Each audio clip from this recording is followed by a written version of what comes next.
Les écrans s'illuminent en rouge, les plateaux télé s'enflamment, les États-Unis sont à nouveau divisés, plus profondément que jamais. Dans les rues, les débats ne sont plus des discussions. Ce sont des fractures visibles. Les familles se déchirent pour des idées.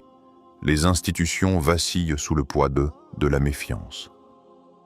Pendant ce temps, l'intelligence artificielle progresse à une vitesse que même ses créateurs peinent à contrôler. Des décisions financières sont prises par des algorithmes. Les marchés oscillent brutalement, gagnant des milliards le matin, en perdant autant le soir. Les certitudes d'hier semblent déjà dépassées. Et au milieu de ce tumulte, un murmure ancien refait surface. Une prophétie oubliée, vieille, de plus de 80 ans. Les archives ressortent, les extraits circulent, les réseaux s'enflamment, certains y voient une coïncidence troublante, d'autres parlent d'un avertissement ignoré. Le nom de Edgar Cayce réapparaît dans les discussions comme un écho venu d'un autre siècle. Il aurait parlé d'un leader charismatique, d'une figure capable de diviser profondément une grande nation, d'un homme qui agirait comme un miroir, révélant les peurs, les colères et les fractures enfouies d'un peuple entier. Et si un homme aux cheveux dorés n'était pas un accident de l'histoire, mais un catalyseur, un déclencheur, un révélateur. Pause. Le retour de Donald Trump dans le paysage politique de 2026 ne serait-il qu'un simple épisode électoral? Ou sommes-nous face à quelque chose de plus vaste, de plus symbolique, de plus troublant? Edgar Cayce l'aurait-il vu venir? Avant d'aller plus loin, si tu veux des analyses géopolitiques profondes, sans filtre, sans simplification excessive, prends une seconde maintenant. Like cette vidéo, abonne-toi à Alger Actu pour ne rien manquer des prochaines enquêtes. Et écris simplement en commentaire. 2026 n'est pas un hasard. Pour comprendre pourquoi son nom revient aujourd'hui dans les discussions, il faut revenir à l'homme lui-même. Edgar Cayce n'était ni un politicien, ni un économiste, ni un stratège militaire. Il était présenté comme un médium, un homme capable d'entrer dans des états de transe et de livrer des lectures sur la santé, l'histoire et même l'avenir. Pour certains, il fut un visionnaire spirituel. Pour d'autres, une figure controversée de l'ésotérisme américain, mais qu'on y croit ou non, son influence culturelle est réelle. Dans l'Amérique du XXe siècle, marquée par les guerres mondiales, la Grande Dépression et l'angoisse nucléaire, Cayce incarnait une forme d'espoir mystique. Il proposait une lecture du monde qui dépassait la simple politique. Ses écrits et transcriptions ont circulé largement, nourrissant des mouvements spirituels et inspirant une partie de la culture alternative américaine. Il n'était pas marginal au sens anecdotique. Il est devenu une référence dans certains cercles qui cherchaient à comprendre les bouleversements de leur époque autrement que par les seules analyses économiques ou militaires.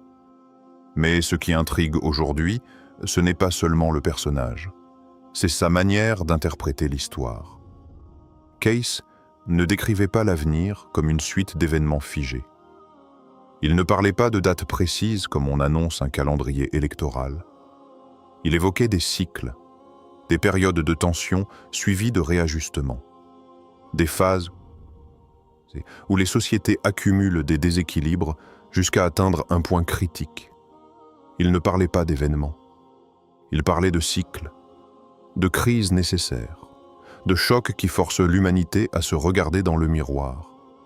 Selon cette vision, les grandes turbulences ne seraient pas uniquement des accidents tragiques de l'histoire, mais des moments de révélation collective.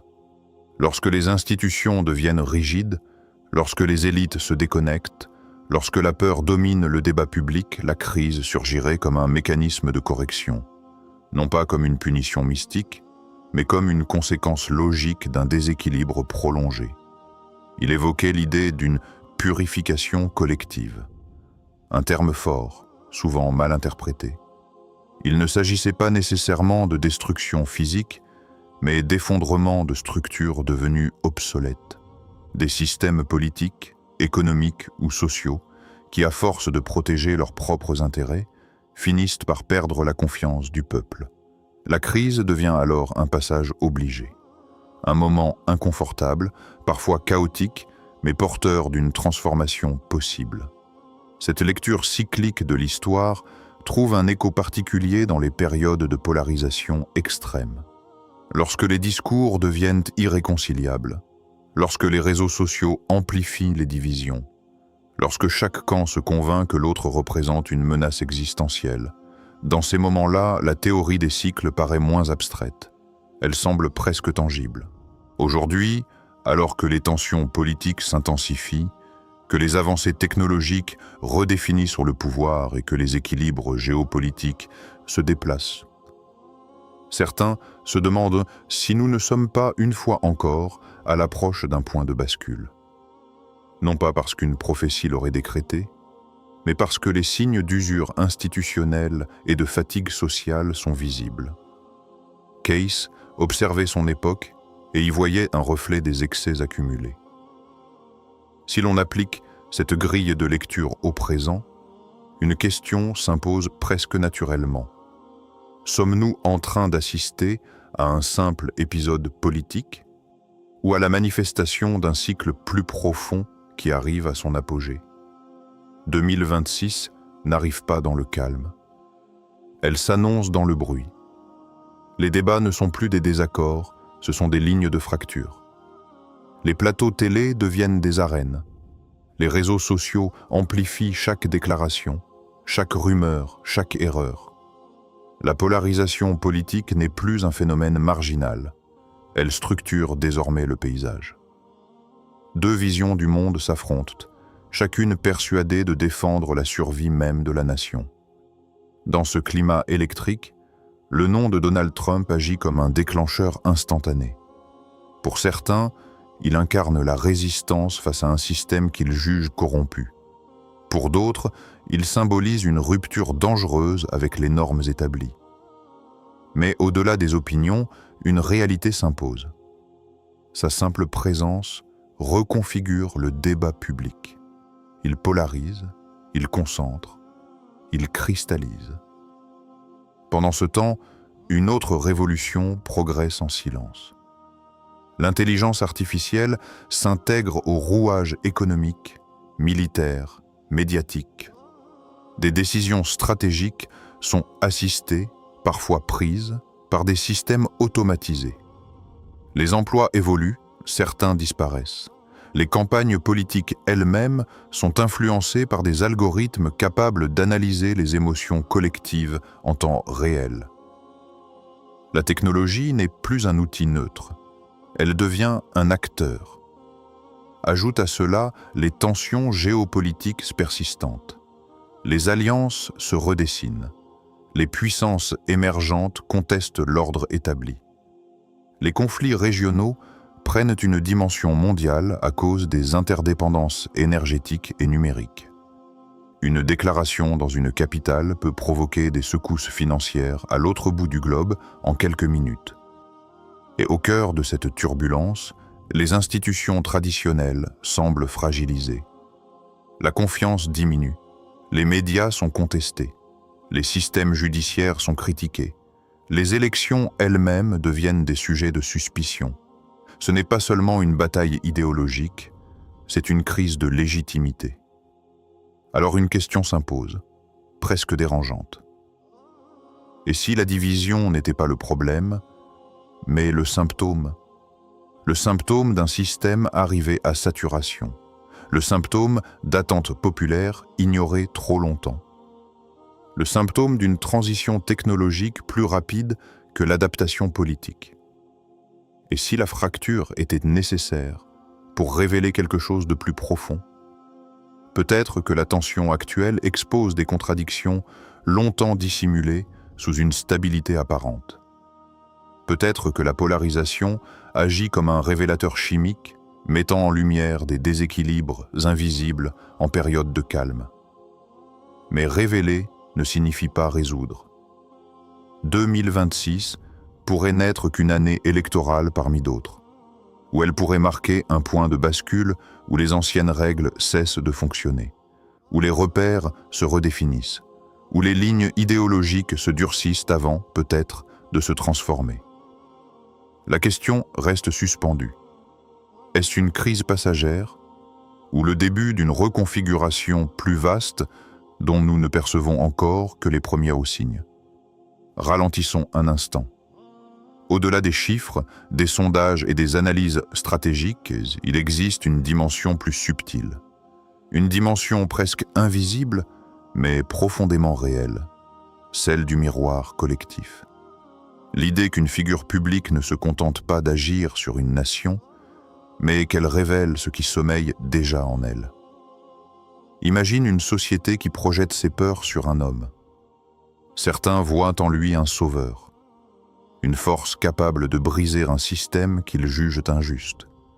Ils y déposent leurs frustrations accumulées, leurs espoirs étouffés, leurs rêves d'un retour à la stabilité. Dans leur regard, cet homme devient la réponse à des années d'incertitude. D'autres voient un danger, une menace pour l'équilibre fragile des institutions. Ils projettent leurs inquiétudes face au changement, leur attachement à des normes établies, leur crainte d'un monde qui bascule trop vite. Dans leur perception, la même figure devient un risque. Mais dans les deux cas, quelque chose de plus profond se joue. Car ce qu'ils voient en lui parle davantage d'eux-mêmes que de lui. Un miroir ne crée pas l'image, il la reflète.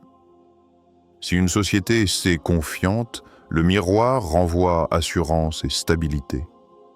Si elle est anxieuse, il amplifie l'angoisse. Si elle est divisée, il rend la fracture visible. Le miroir collectif ne choisit pas un camp. Il expose l'état intérieur d'une nation à un instant donné. Peut-être que la question n'est pas de savoir si un leader divise. Peut-être faut-il se demander pourquoi la division trouve un terrain aussi fertile. Pourquoi les émotions sont si intenses? Pourquoi les réactions sont si extrêmes? Derrière chaque débat, il y a des blessures invisibles, économiques, culturelles, identitaires. Et cette dynamique ne concerne pas une seule nation. Chaque pays traverse ses propres cycles. Chaque peuple connaît des moments où il doit se confronter à ses contradictions. Il y a des périodes de stabilité, puis des phases de remise en question, des instants où le passé rassure, puis d'autres où il devient un poids. Dans l'histoire contemporaine, nous avons vu des sociétés passer par ces réveils parfois douloureux. Des moments où la jeunesse questionne l'ordre établi, où la mémoire collective se réactive, où les attentes deviennent plus fortes que la patience. Chaque nation traverse ses propres cycles. Chaque peuple a ses propres réveils. Il ne s'agit pas de comparer ni d'opposer, mais de reconnaître que ces mouvements ne sont jamais isolés. Ils sont humains. Ils parlent d'identité, de dignité, de justice, perçue ou refusée. Ils parlent d'un besoin profond de cohérence entre les promesses et la réalité. Lorsque l'on observe une figure controversée devenir le centre d'un débat mondial, on peut choisir de s'arrêter à la surface. Déclarations, stratégies, résultats électoraux. Ou l'on peut descendre d'un niveau, se demander ce que cette intensité révèle sur l'état émotionnel d'une société. Peut-être que le véritable enjeu n'est pas la personne elle-même. Peut-être que le véritable enjeu, c'est ce que son image révèle. Un miroir ne ment pas. Il montre. Le contexte de 2026 ne peut pas être analysé uniquement à travers le prisme d'un pays ou d'une figure politique. Il s'inscrit dans une transformation globale, profonde, structurelle. Une mutation silencieuse qui redessine les équilibres du pouvoir mondial. La technologie est devenue l'axe central de cette transformation. L'intelligence artificielle, la robotisation, la maîtrise des données massives ne sont plus des secteurs périphériques. Elles constituent désormais le cœur de la puissance stratégique. Les États, qui dominent les infrastructures numériques, influencent les flux financiers, les campagnes électorales, les récits médiatiques et même les capacités militaires. La souveraineté ne se mesure plus seulement en kilomètres carrés ou en effectifs armés. Elle se mesure en capacité algorithmique. Dans le même temps, les rapports de force évoluent. Les puissances traditionnelles voient leur suprématie contestée. Des acteurs émergents investissent massivement dans la technologie, l'énergie, les routes commerciales. Les alliances deviennent plus flexibles, parfois opportunistes. Les blocs ne sont plus figés comme au siècle dernier. Le monde se fragmente tout en restant interconnecté. Les empires ne tombent pas en un jour. Ils s'érodent, lentement, puis soudainement. L'érosion peut prendre la forme d'un affaiblissement de la confiance interne, d'un endettement croissant, d'une polarisation politique persistante, ou d'un retard stratégique dans les secteurs clés de l'innovation. Ce processus est rarement spectaculaire au départ. Il se manifeste par des ajustements subtils, des décisions retardées, des compromis répétés. Parallèlement, les institutions internationales issues de l'après-guerre montrent des signes de fatigue. Leur légitimité est contestée. Leur efficacité est remise en question face à des crises complexes et transnationales. Pandémies, cyberattaques, dérèglements climatiques. Les règles du jeu mondial, établies dans un contexte historique précis, semblent parfois inadaptées à la rapidité actuelle des transformations. À cela s'ajoute la transition énergétique. La dépendance aux hydrocarbures diminue progressivement dans certaines régions, tandis que la compétition pour les métaux rares et les technologies vertes s'intensifie. Les chaînes d'approvisionnement deviennent des instruments géopolitiques. Les sanctions économiques se multiplient. Les tensions commerciales ne sont plus de simples désaccords tarifaires. Elles se sont des leviers de pression stratégique. Cette recomposition génère des incertitudes économiques. Les marchés réagissent à la moindre déclaration diplomatique. Les investisseurs scrutent les signaux politiques. Les monnaies fluctuent en fonction des décisions technologiques et énergétiques. L'économie mondiale est plus intégrée que jamais, mais aussi plus vulnérable aux chocs systémiques. Dans ce contexte, 2026 pourrait ne pas être une simple année électorale ou une étape ordinaire du calendrier international. Elle pourrait représenter un point d'inflexion. Un moment où plusieurs lignes de tension atteignent simultanément un seuil critique. Un moment où les dynamiques technologiques, politiques et économiques convergent. Les transitions historiques ne s'annoncent pas toujours avec clarté. Elles sont souvent identifiées rétrospectivement. Pourtant, certains indices suggèrent que le système mondial traverse une phase d'ajustement profond. La question n'est pas de savoir si le monde change. Il change déjà. La question est de savoir si 2026 marquera l'accélération de cette transformation ou sa cristallisation. Revenons un instant à cette voie venue d'un autre siècle, non pas pour l'ériger en vérité absolue, mais pour comprendre l'idée qu'elle portait. Edgar Cayce n'annonçait pas la fin du monde dans un fracas apocalyptique. Il ne décrivait pas une destruction totale. Ce qu'il évoquait était plus subtil, plus dérangeant aussi. Il parlait de purification, un mot qui inquiète, un mot qui dérange parce qu'il implique une perte, une transformation, un abandon de ce qui ne fonctionne plus. Dans sa lecture des cycles historiques, les crises n'étaient pas uniquement des catastrophes. Elles étaient des passages, des moments où les structures fragilisées cèdent pour laisser place à autre chose. Une société accumule des tensions. Elle repousse les réformes. Elle évite les questions inconfortables. Puis arrive le choc. Ce choc peut être politique, économique, technologique. Il peut prendre la forme d'une élection inattendue, d'une crise financière, d'une rupture institutionnelle. Mais dans cette perspective, il agit comme un révélateur. Il expose les déséquilibres que l'on préférait ignorer. Les crises, aussi douloureuses soient-elles, ont parfois été des accélérateurs d'évolution. Elles forcent les systèmes à se réinventer, Elles obligent les sociétés à redéfinir leurs priorités. Elles mettent à nu les illusions de stabilité. Ce que personne ne veut entendre, c'est que l'inconfort peut être nécessaire, que la turbulence peut être un signal, que l'effondrement de certaines certitudes peut ouvrir un espace de reconstruction.